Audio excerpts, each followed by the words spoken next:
From my fancy and pricey undergraduate education, I remember two things, and that probably puts me above average. The first thing is that the Japanese legislature is called the Diet. The second thing is that there is a tribe somewhere, or at least was, that when it was faced with a major decision, first they would get together, sit down, like we would, and talk about it, make a list of pros and cons, and come to a decision. But probably unlike most of us, that night they would put on festive garb, have a big party, and revisit the decision.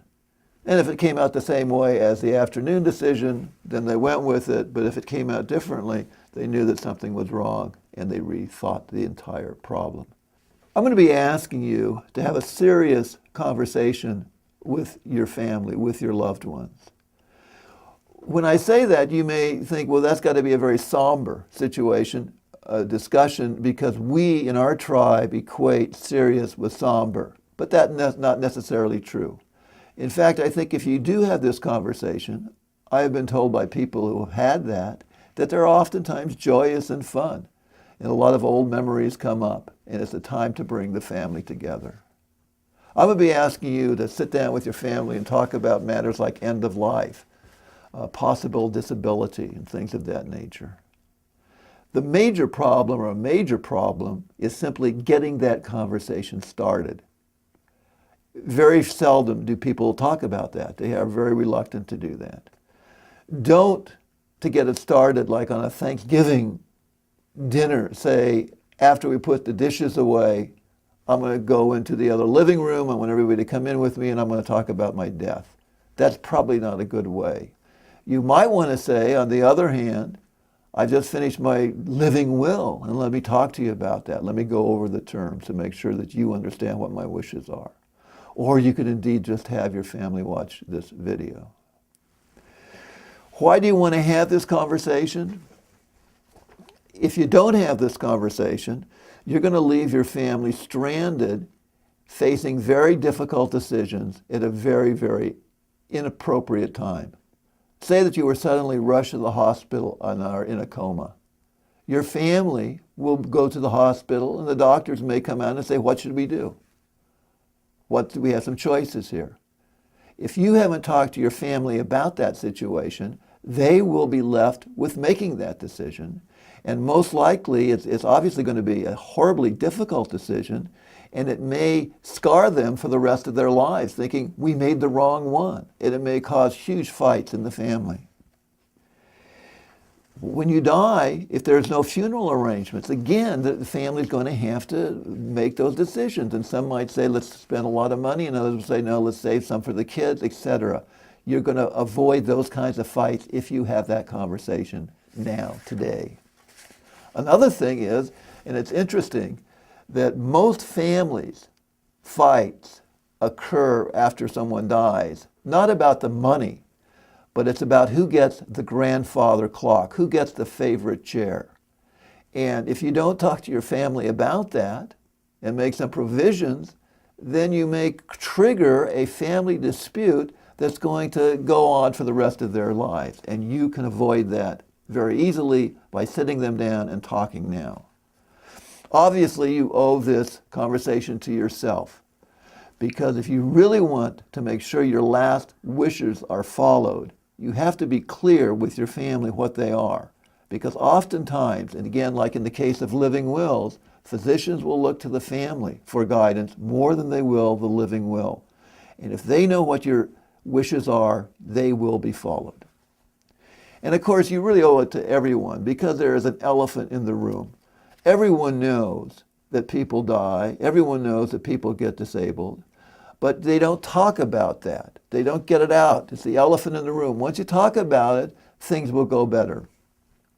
There are many philosophers and psychologists and just novelists have pointed out to us that we spend an awful lot of time in our life denying our own death.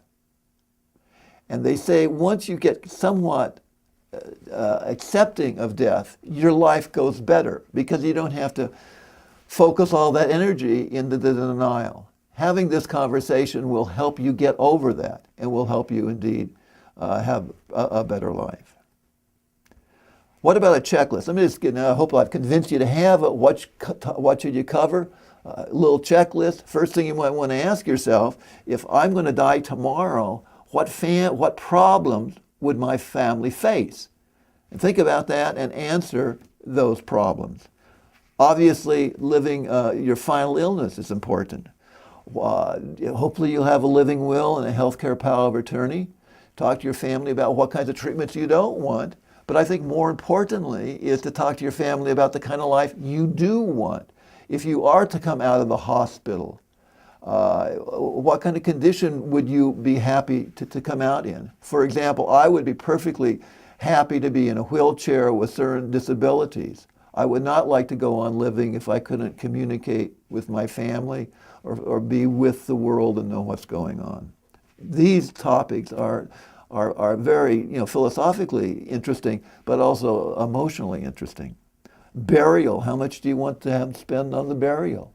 Do you want to put aside money for your grandchildren? That sort of thing.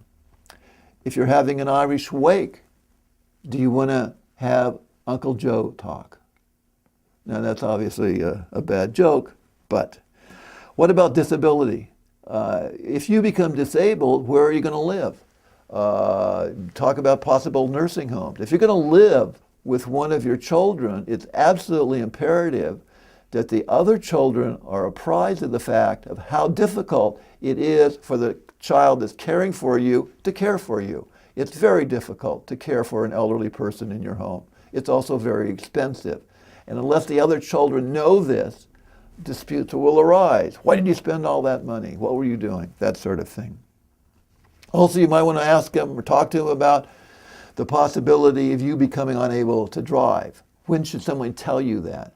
Because you won't want to stop driving. You want to talk maybe about property, who gets what.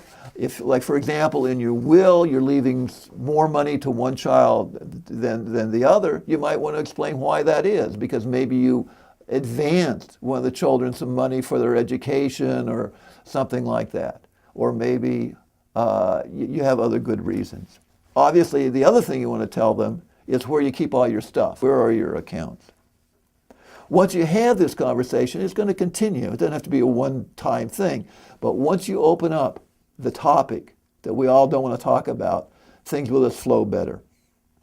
We all want to give something to our family. And let me tell you, I think this is the most important gift you can give to your family. I opened with kind of a snide remark about my undergraduate education. And obviously, we learn so much in college that we are not really aware of how much we learned.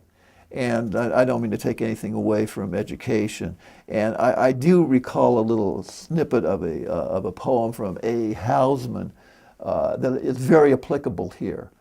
And think of it when you're both starting the conversation to get things going and maybe during the conversation. And he wrote, "Malt does more than Milton can to justify God's ways to man." So perhaps a little wine would be in order. Good luck.